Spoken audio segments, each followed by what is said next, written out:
Hey guys, I figured I'd do another video in tandem with the update that I made yesterday, or I guess 2 days ago for some of you. And that is sharing some of my college experiences with you all. As some of you may know from past updates, I revealed to all of you that I was going to try out to be physical therapist. I plan to hopefully achieve a doctorate in it one day. That being said, there are some very interesting things that have happened in my undergrad career, which I believe, God, it's been like 6 years. I mean, I already have a bachelor, so I'm like continuing into not a residual bachelor's, but it's sort of like pre physical therapy. So once I'm in the doctorate program, I'll have like my second degree, which will be a doctorate. Kind of strange how that works, but it's basically the norm around the country in terms of getting a doctorate in physical therapy, and it's a great field to get into, especially with the doctorate. It gives you full autonomy over yourself, so you don't have to work in the hospital if you don't want to. You could be like a traveling physical therapist. You can make your own business out of it. It's really a nice field to get into. That being said, it's a very competitive field. It's a lot like trying to getting into med school.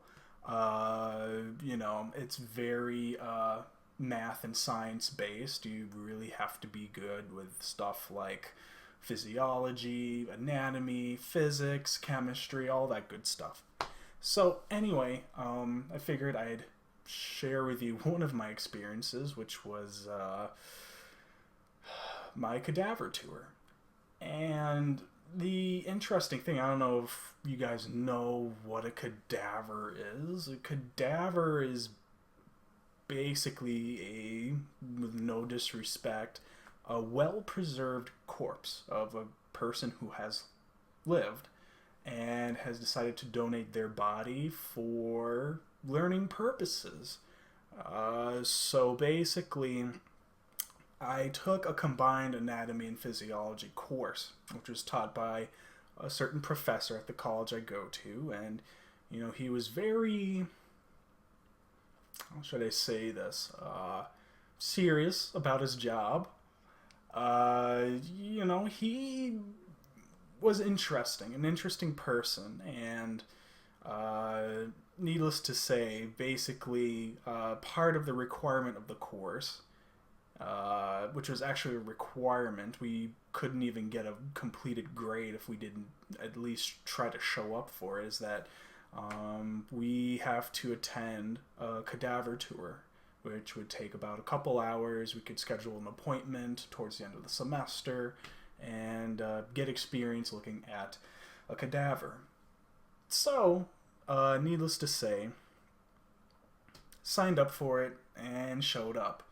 And oh boy, like reading like the faces of everyone there, uh, you know, the smell of embalming fluid and was very strong. I don't know if any of you guys have like made dissections with frogs or other well preserved bodies, but the smell can be intense, and hopefully you didn't eat anything before you show up, or you could find that it'll kind of go out the way that it came in. People were not happy. They were kind of sitting there very nervously. It's their first time, getting into the field of health, the field of medicine or whatever. And we were all waiting there nervously. Professor came out in completely white garb, all right, and he took attendance of everybody who was supposed to be there, showed everybody into the room where the cadaver was. Now, in the field of medicine, it's important to note that cadavers are treated with the utmost respect. It is actually quite interesting how they refer to the cadaver. They still refer to cadavers as people, and I think that is very, very interesting perspective. Not something that you really hear of, because a frog is a frog, who gives a shit, if it's dead. But with cadavers, they're always treated with respect. That being said, if you are being disrespectful to one on a tour or in an anatomy lab, even when making dissections, you can't do anything disrespectful to the cadaver. Like, I've heard stories of people like whipping out their cell phones and like doing horrible shit, like taking pictures of it or trying to dissect certain parts of the body and try to take it home for themselves. You don't want to do that shit, especially if you're in med school, because they'll kick you out. That's really one of the only things that will kick you out of graduate school, other than flunking out. But they will actually make an effort. And this is something that a lot of people don't know about med school, at least the med school over here in Buffalo, is that they will actually throw every tutor that they have at you if you are failing med school. So they will try to keep you in there, mainly because they want that tuition money. So they'll try to keep your ass in. And basically, if you flunk out, that basically means that you didn't try. But it's hell to get into med school. That's the problem. It's incredibly competitive. And, just trying to get in, it's just like, oh my god, it's like, like needle in a haystack. Chance of finding that shit is like the same chance of getting in. But once you're in there, they keep you in as much as they can. You really have to fuck up in order to leave med school.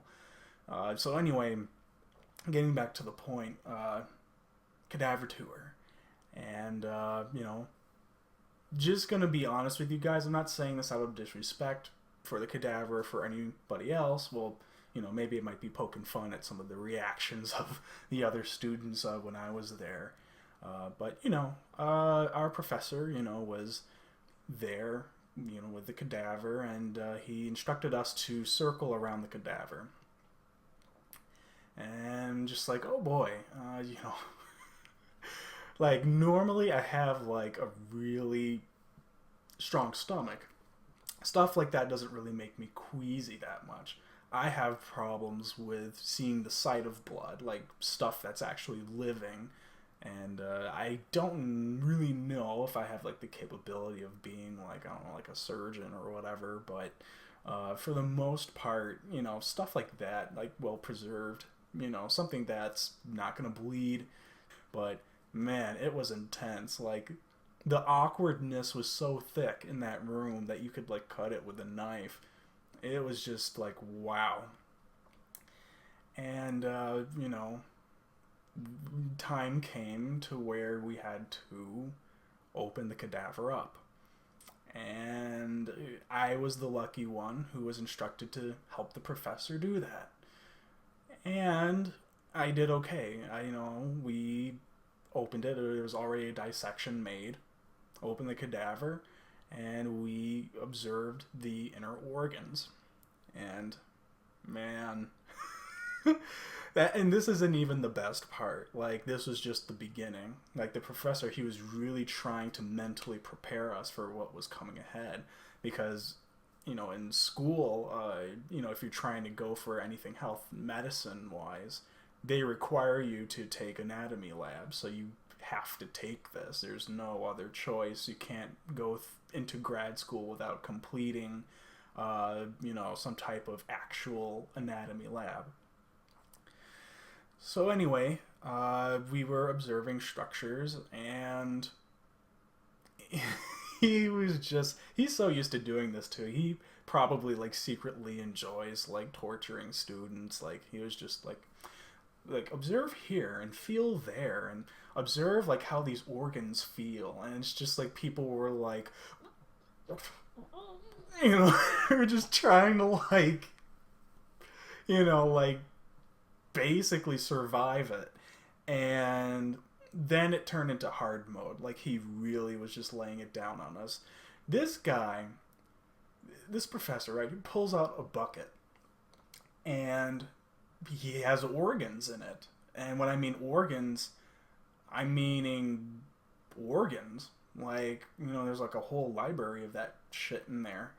And I remember, I'll never forget it. he held up an enlarged heart. This thing must have been like, oh god, it must have been like that. It was so huge, and I'm just like, did you get that from a horse or something? Like, that is just so huge. And he was basically like, this is a human heart.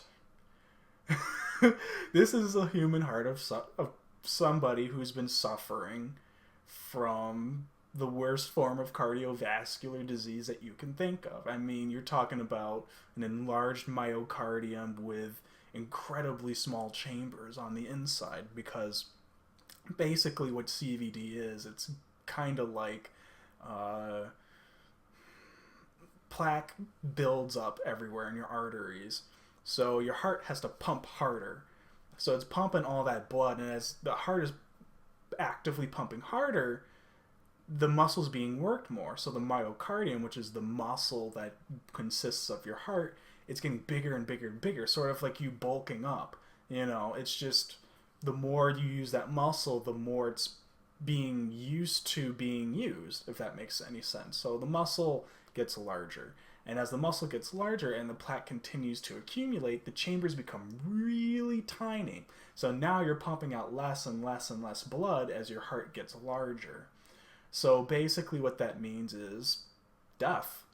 And cardiovascular disease is one of the most unfortunate and one of the most pervasive diseases that permeate this country. And it's mainly, not entirely, but mainly due to lifestyle choices, such as like smoking, you know, how you use alcohol, how active you are.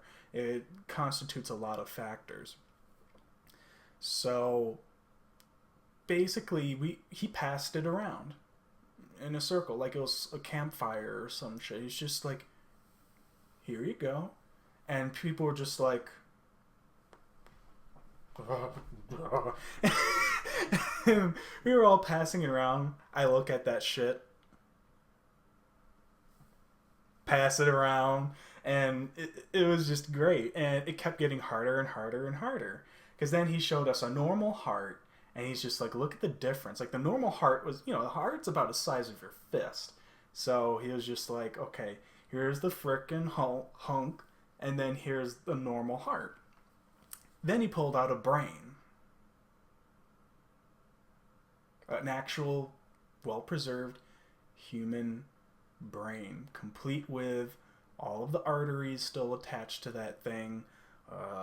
None of the cranial nerves, unfortunately, because that would have been really freaky looking. Like, kind of like, imagine like Andros and Star Fox 64 with like the dangling tentacles going on. That's kind of like what the cranial nerves are. You have like, excuse me, you have 3 sets of them. I think you have like a mandibular, a maxillary, and you have one that kind of like constitutes the forehead or the eyes.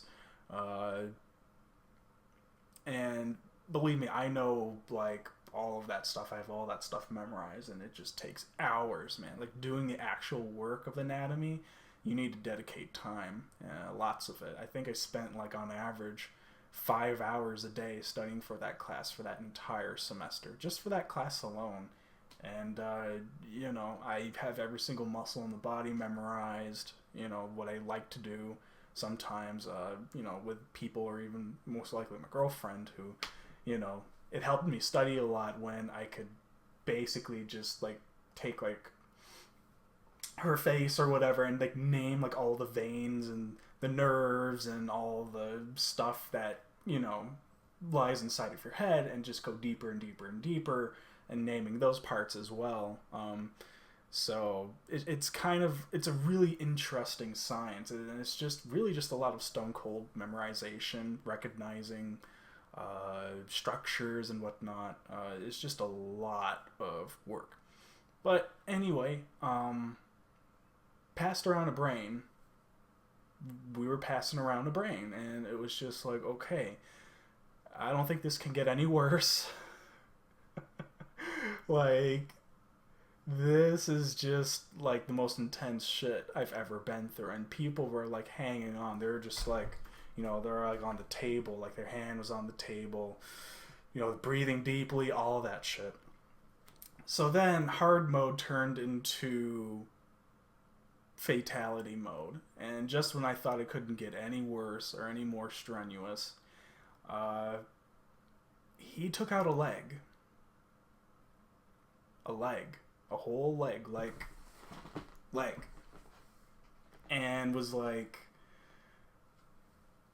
here. And I'm just like, no, stop this insanity. Like, I am ready to go home. Oh, man. And he was just passing around. We were all passing around. It was like hot potato with these organs. And, you know, we took the leg, and I took the leg, and he was just like, here.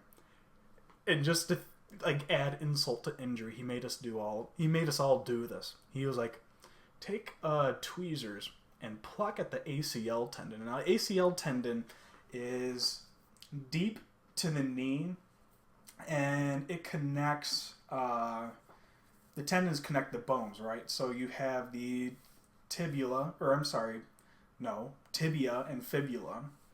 And here we go, I'm mixing up my bones here. And you have your femur right up here. So basically what happens is the ACL tendon is kind of like an X of tendons, and it connects the two. And it's a very common place of injury for a lot of people who are in sports. Lots of football players, basketball players get this injury, ACL tendon tear.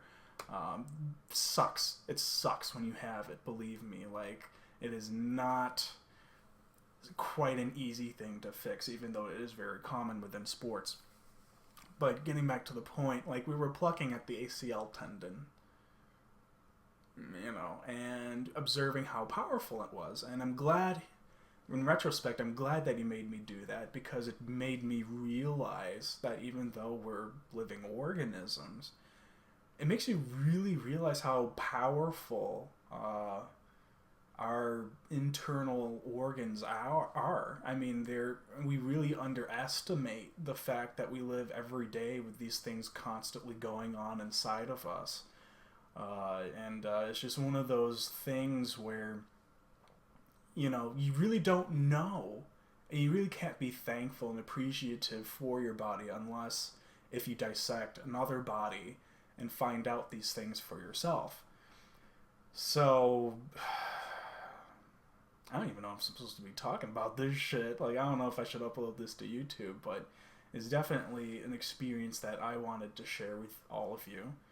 And, you know, I guess later that day, you know, I was fine from it. I wasn't sick or anything. I took it pretty well. I take labs like that pretty easily. But, yeah, it was definitely something I'll remember for the rest of my life until I get to the actual anatomy lab, which will be repeated. It'll be a whole course centered around that cadaver. And, you know, everybody in the health profession always talks about their experiences to newbies, and I could tell you stories of, like, what other PTs told me. Just crazy stuff, and, but, you know, nothing bad or anything. It's just, like, stories, tales to be shared. So, thank you, guys. Oh, my God, it's been 19 minutes? Crap. Well, you guys are patient for staying with me. You know, I figured I'd make another video about something, and, you know, this is one of the biggest college's experiences that I figured I'd share with all of you. So, all right, that's been my anatomy experience, and I will definitely come up with some more videos soon. Peace out.